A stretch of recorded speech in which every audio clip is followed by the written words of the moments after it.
최근 식품계의 트렌드는 저칼로리, 저당 음식이다. 콜라나 사이다 같은 음료수부터 과자까지 제로라는 수식어를 달고서 비만과 당뇨로 고통받고 있는 소비자들을 유혹하고 있다. 오랫동안 단맛의 제왕이었던 설탕은 이제 외면받고 다양한 대체 감미료들이 주목을 받고 있다. 먼저 제로칼로리의 핵심인 합성 감미료인 사카린, 아스파탐, 수크랄로스, 아세설팜, 칼륨 등은 설탕보다 수백 배의 단맛을 내면서도 칼로리는 낮아서 설탕의 대체제로 사용되어 탄산 음료, 디저트, 껌, 치약 등에 쓰인다. 이 감미료들은 설탕의 최소 200배에서 최대 600배까지 단맛을 낼 수가 있다.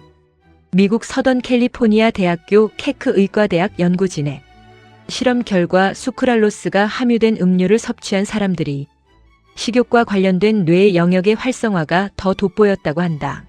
또한 합성 감미료에 관한 연구를 살펴보면 합성 감미료가 혈당에 영향을 준다거나 미국 심장병 학회지에 실린 프랑스 노르드 대학의 연구에서는 합성 감미료 음료를 매일 약 177ml 마신 이들은 마시지 않은 이들보다 심혈관 질환 위험이 높아진 것으로 나타났다. 이와 다르게 천연에서 얻을 수 있는 설탕 대체제가 요즘 눈길을 끌고 있는데 그중에 가장 대표적인 것이 스테비아이다.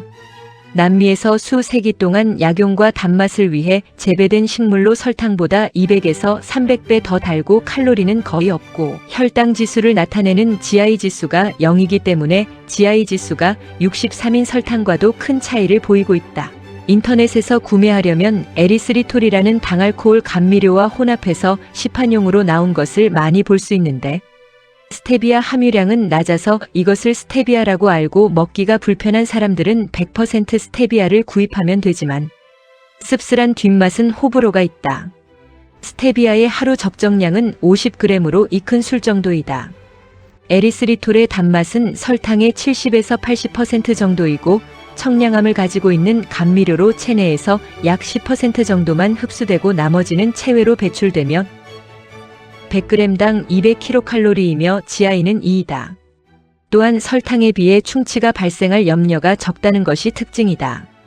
하지만 에리스리톨을 과도하게 먹으면 복통, 설사를 유발할 수 있어서 하루 권장량은 50g 이하이다.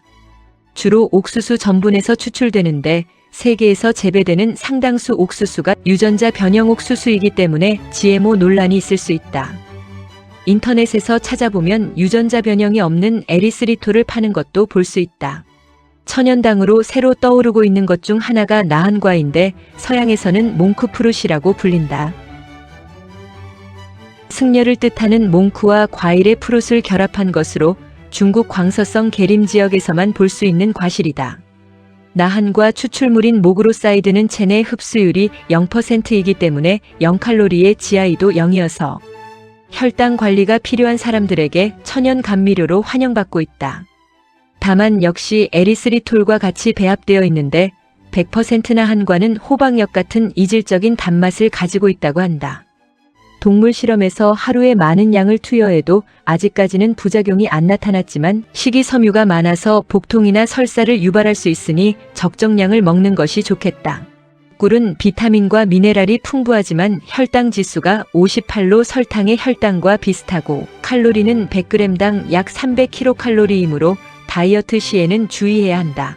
꿀의 10% 정도가 보툴리누스 포자에 감염되어 있는데 영아에게는 아직 면역 체계가 완전히 잡혀있지 않고 위의 산도가 약하여 포자가 장으로 들어가 증식해 사망에 이를 수도 있어 주의해야 한다. 조청은 쌀이나 보리에 들어있는 녹말을 메가엿 기름의 효소를 이용해 추출한 다음 삭히고 건더기만 걸러 푹 졸인 전통적인 방법으로 만들어낸 천연 감미료이다.